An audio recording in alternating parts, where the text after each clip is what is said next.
Jefao Radio presenta A la Redonda, temas desde todos los ángulos.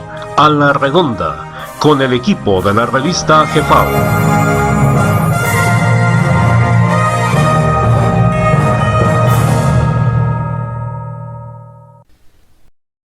Muy buenas noches, bienvenidos a esta nueva temporada de su programa A la Redonda, temas de todos los ángulos, que fue transmitido desde 2014 hasta 2016, según me parece. Se transmitieron cerca de, como fueron cada mes, cerca de 20 y tantos programas. Pero esta es nuestra segunda temporada y esperemos que sea de su agrado. En esta ocasión vamos a tocar el tema del siglo XV, preparativos para la invasión de Anáhuac. Mi nombre es Francisco y también nos acompaña el ingeniero Saucedo. Buenas noches, Genaro. Esas rutas, las cuales lo que realmente estuvieron haciendo es establecer relaciones de carácter comercial, relaciones de carácter logístico. Muchos de estos puertos que en ese entonces se existían, lo siguen haciendo actualmente, ¿no? Y son las rutas comerciales que actualmente se siguen dando, ¿no?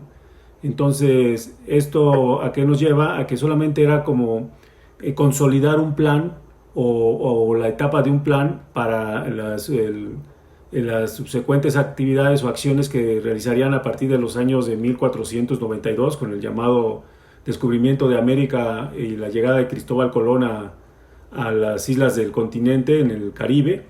Pero realmente estaban todos muy de acuerdo. Las casas reinantes de Europa, la parte de Alemania con España, la parte de Portugal con lo que se refiere a Inglaterra. Te voy a hacer una pregunta, pero déjame plantear el escenario. Tú hablas de que probablemente los viajes a América eran comunes y que muy probablemente el conocimiento sobre este continente era pleno, es decir, no se desconocía, no era un nuevo continente como tal, de acuerdo a lo que tú comentas, ¿no? Ahora, si eso es verdad, en realidad, ¿quién, digámoslo así, podría haber llevado la voz cantante en aquella época? Porque hay cosas, como tú has comentado, que son semejantes en América y en Europa, incluso antes de 1492.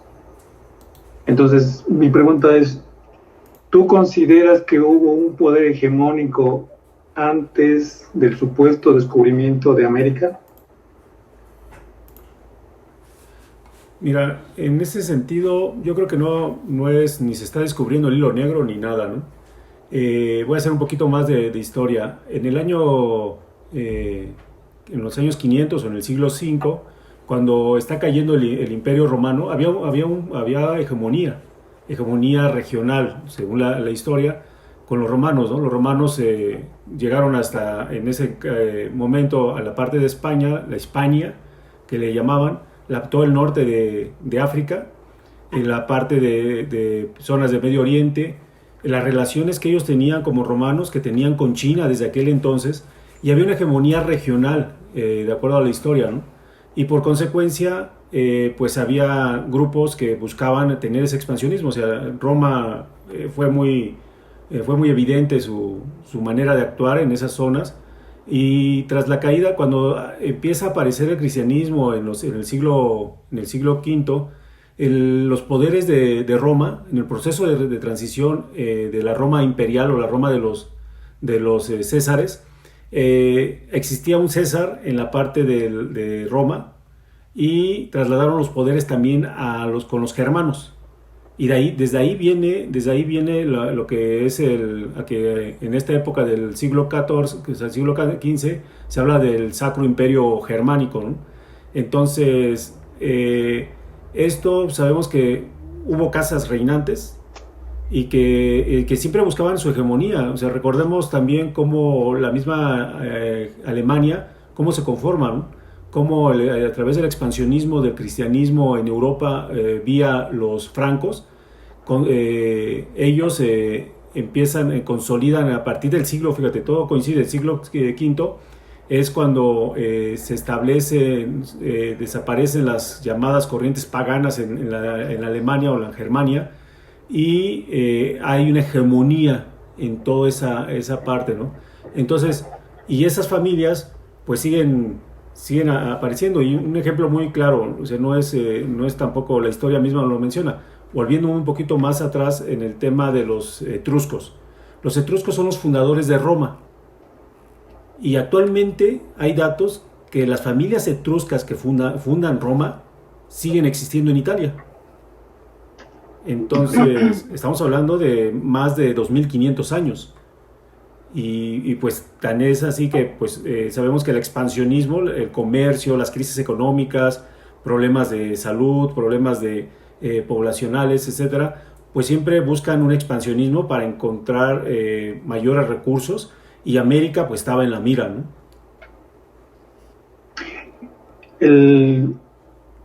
También algo que quiero preguntarte, por lo que tú comentas, aquí hay un dato interesante.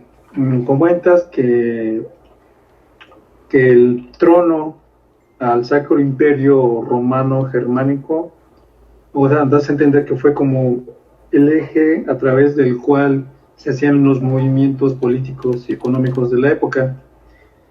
Y un dato interesante es que estas mismas casas que aspiraban o aspiraron a este trono estuvieron atrás del supuesto descubrimiento de América. ¿Tú consideras que estas mismas casas reinantes en Europa sí tuvieron alguna relación en relación a este plan para el supuesto descubrimiento de América? Sí, ya que podemos ver, Genaro. Sí, sí es así, ya que podemos ver que, por ejemplo, volviendo a Portugal, los reyes de Portugal, o los reinos de Portugal, estaban emparentados con los reinos de Inglaterra. Y la historia también nos demuestra que tras la caída de lo que son los moros en España, y que se consolida lo que son la casa reinantes de los llamados reyes católicos, ellos tienen un parentesco con los reinos de Alemania, entonces, y los Países Bajos. Y esto, todos tenían interés en poder obtener más riqueza. En esos tiempos circulaba la plata en Europa, era una moneda de cambio. En China se circuló lo que era papel moneda, papel cobre como moneda, pero pues en su momento las dinastías ya no fueron tan confiables. Creo que parece que estoy contando una historia de la actualidad. Ya no fueron tan confiables porque imprimían papel nada más y no había nada que lo respaldara. Empezaron a ver atractivo lo que es la plata, con la plata que se producía en Europa, y el comercio internacional en aquel entonces se daba a través de la plata. Pero era tal la cantidad de transacciones comerciales que se hacían que pues no había el elemento para hacer la transacción, que en este caso era la plata. Y casualmente cuando llegan a América después de la caída de los aztecas, de los incas, de la parte de Norteamérica, las minas más poderosas en el mundo, y que actualmente siguen siéndolo, es el Potosí en la zona sur, en lo que es el Perú, y en las minas de Zacatecas en lo que es México. Y estas minas, cuando lo que es la Nueva España y el Imperio Español obtienen toda esa riqueza, inundan el mundo de plata americana, y eso permitió que las economías de regiones como China, como India, como el África, en la misma Europa, se reactivaran. Entonces, pues todo eso fue un movimiento de carácter global, donde había que había intereses muy específicos, la casa reinante española, los ingleses. No es obra de la casualidad que estén emparentados los portugueses con los ingleses y que hagan toda una ruta. No sé si me permites aquí proyectar, compartir Claro que una sí. imagen de un mapa de las rutas de que siguió Portugal y los años, ¿no? Los años que siguió, que él empezó a, este, a seguir, ¿no? En todo ese tiempo. Por favor.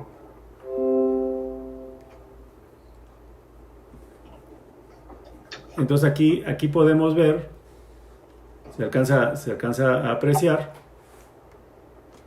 todo lo que es las rutas que siguieron los portugueses a partir del año de 1415.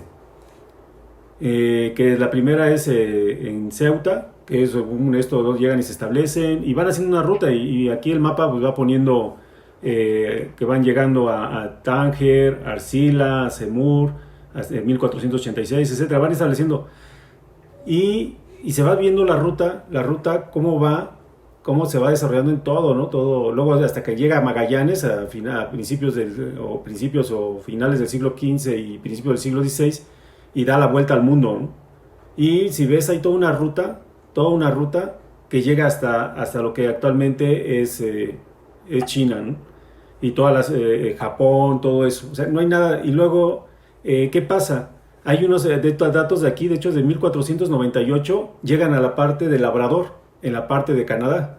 Llegan a Newfoundland, o sea, la fundación de la nueva tierra, en 1473. Y estamos hablando que según a la parte de lo que son la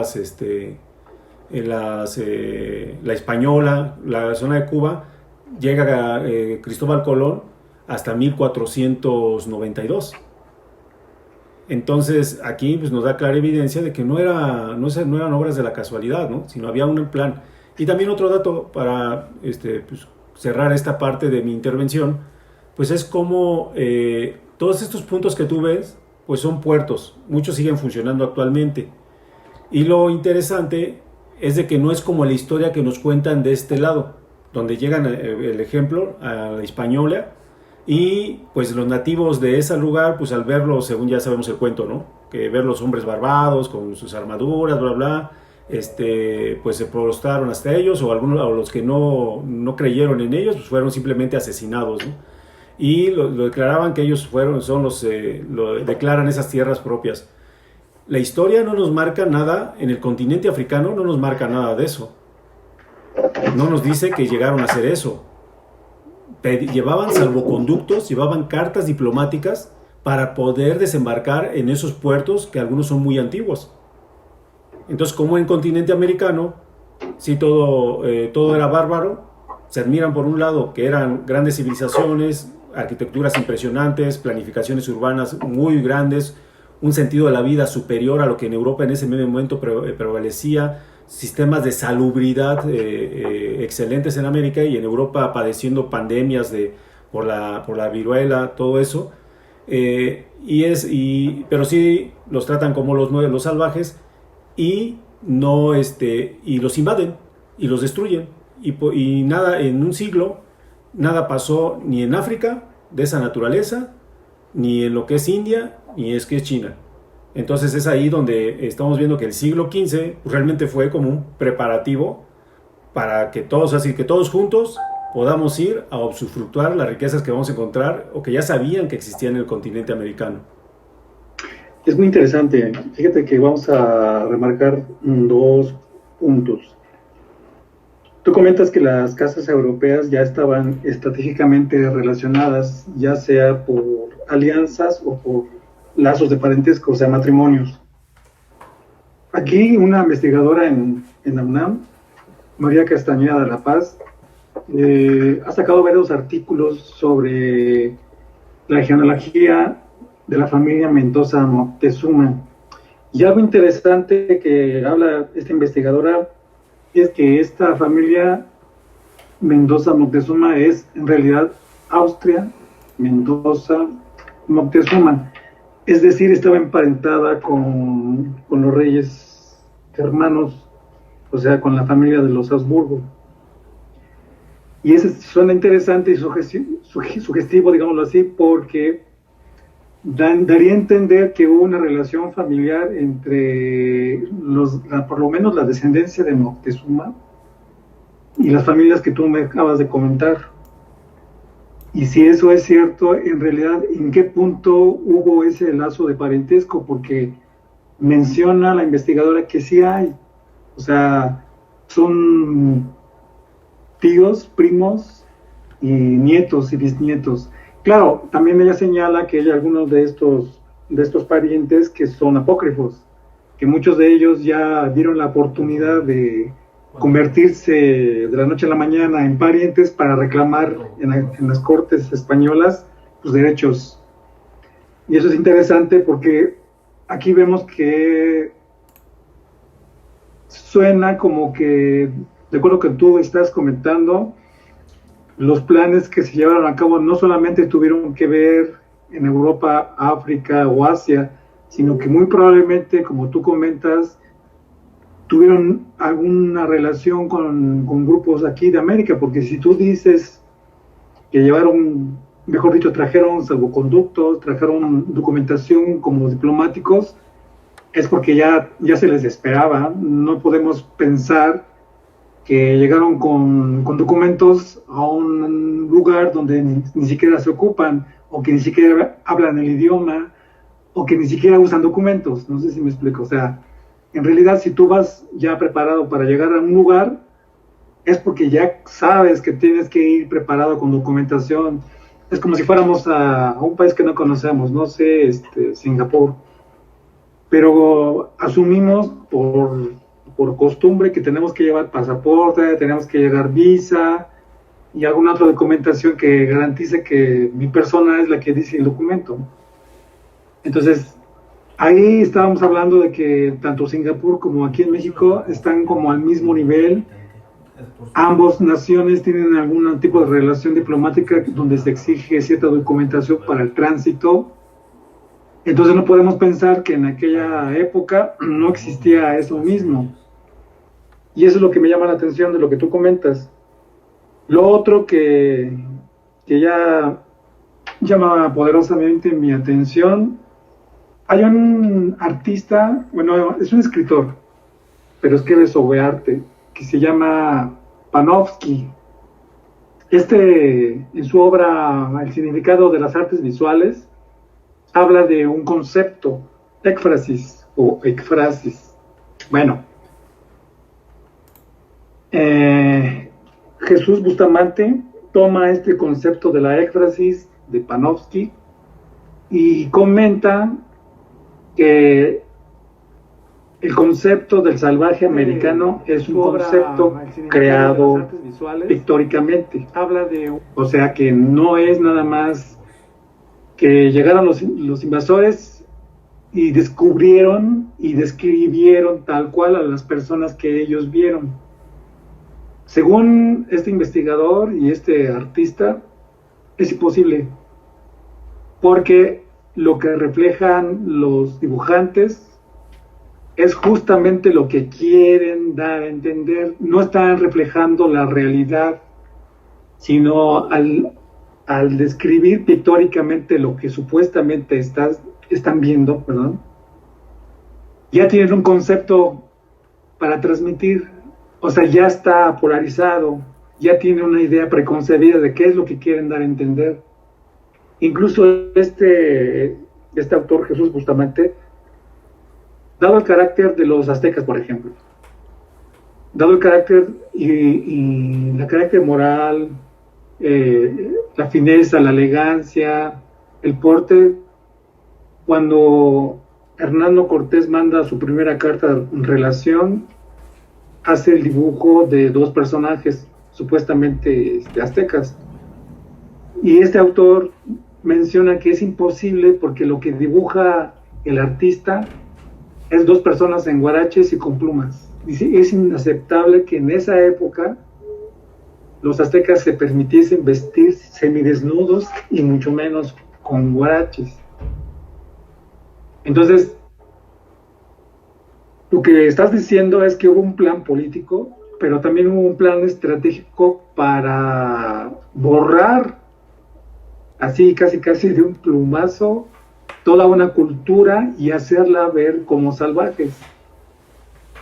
Y entonces, de acuerdo con este autor, Bustamante, estaríamos aprendiendo desde el kinder, la primaria, preparatoria, universidad, a través de datos que están polarizados. O sea, no son datos reales, sino datos que se elaboraron con el acuerdo o con relación a un criterio.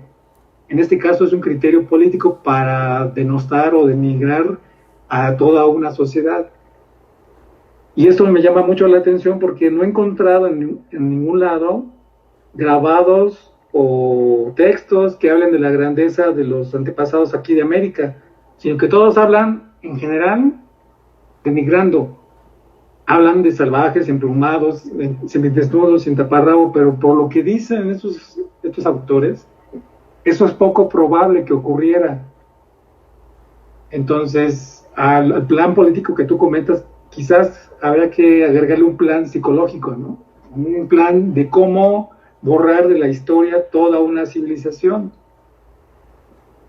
Me parece que esto es interesante. ¿Tú qué consideras, Genaro? Pues mira, ahí en ese sentido, pues es la parte en donde un expansionismo pues va acompañado de todo tipo de cosas. O sea, tú vas a expandir no solamente un tema estrictamente comercial, que es como yo lo describía al principio, sino va como un tema ideológico, o sea, un tema de guerras psicológicas también, ¿no?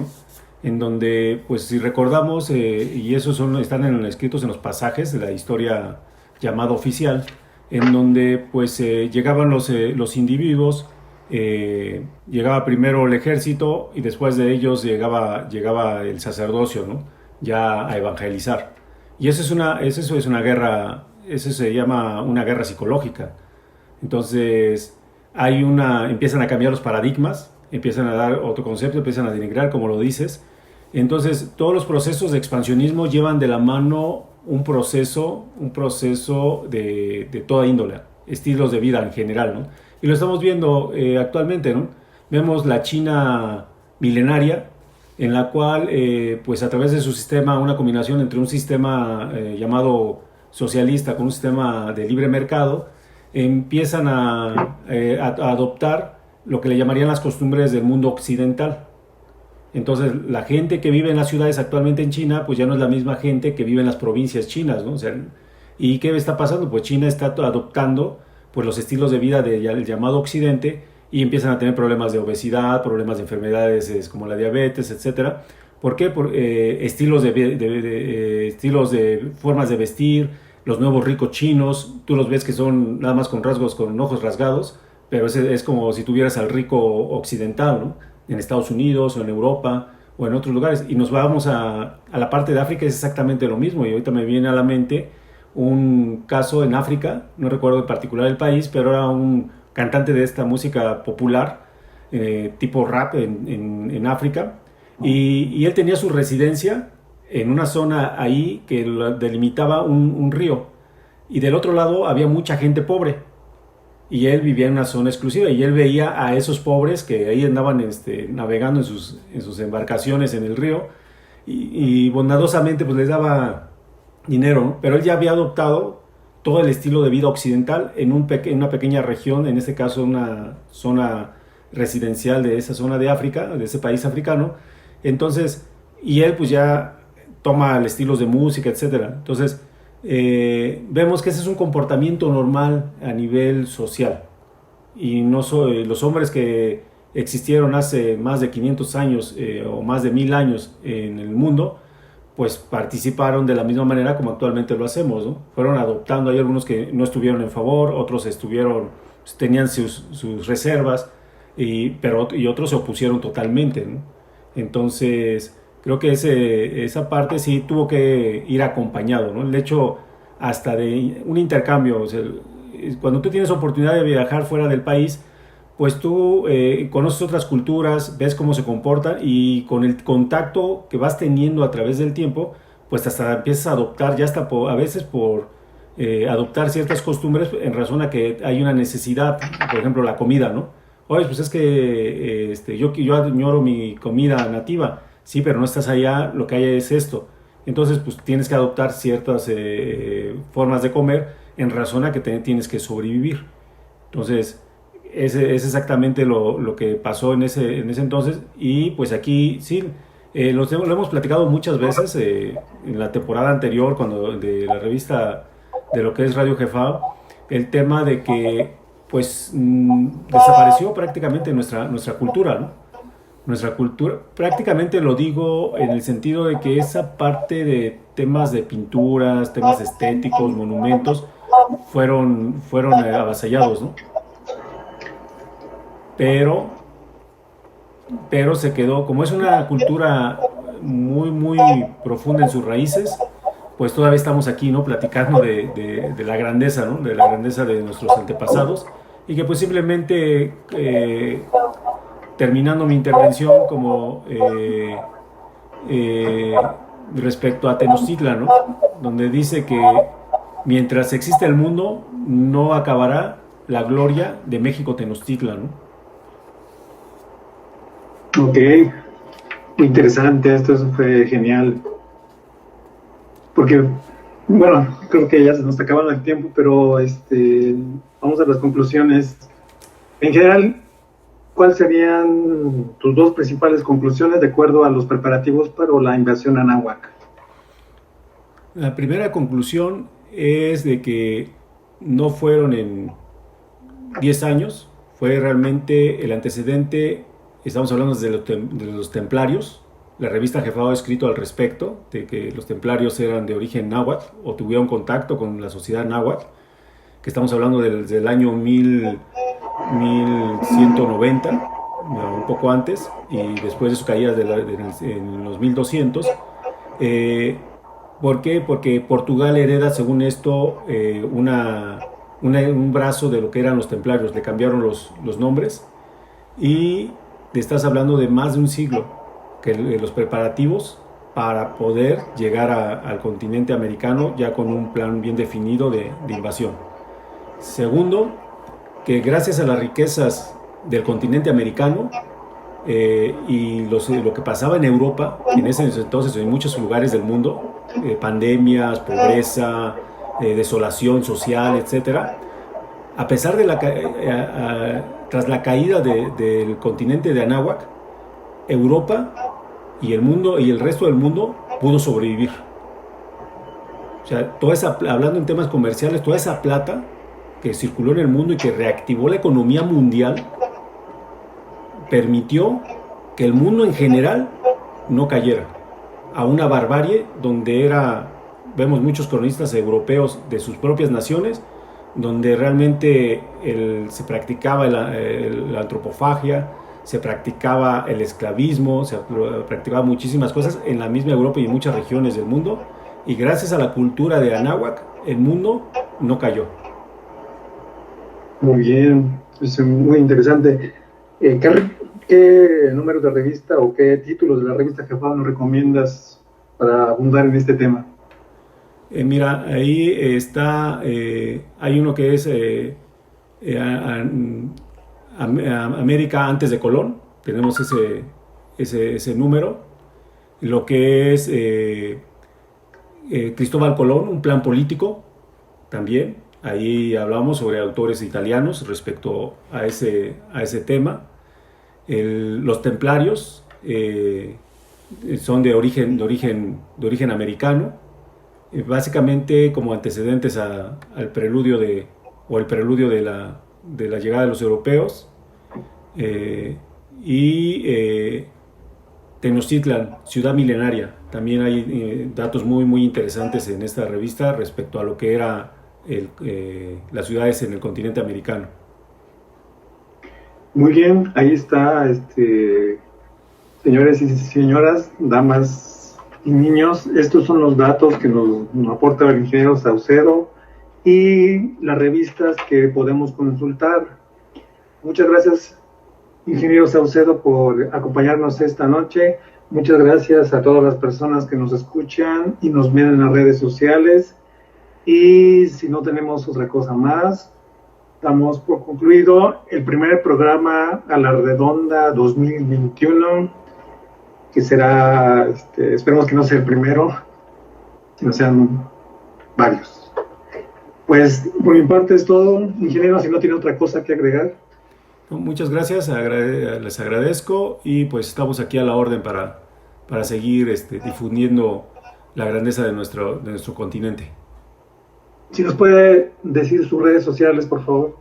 Claro que sí, estamos en Facebook como Casa Editorial Gefao o Gefao, nuestra página web que es www.revistajefao.com, nuestro canal de YouTube que es Revista Gefao, y lo que es también tenemos podcasts en Spotify, ahí nos pueden encontrar también como Gefao, y pues aquí ya reactivando todo este tema, ¿no?, de lo que es Radio Gefao, también el canal de Radio Gefao, donde se transmiten todos, se van a estar subiendo todos estos programas, y ahí nos pueden encontrar. Nuestra página nos pueden contactar por vía correo electrónico en contacto@revistajefao.com, y con gusto los atendemos.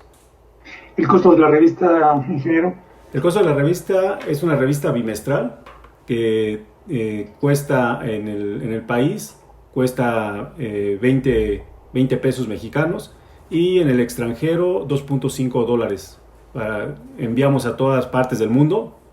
Tenemos la satisfacción de que hemos mandado a muchos lugares en el mundo, en Europa, en el norte del continente, en el sur del continente, en el centro del continente, y pues estamos a la orden para todos aquellos que gusten conocer más sobre la historia de nuestro continente americano.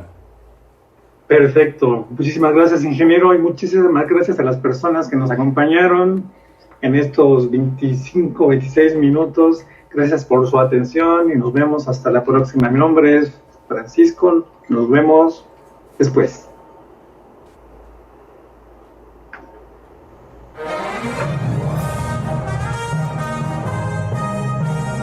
Gefao Radio presenta A la Redonda, temas desde todos los ángulos.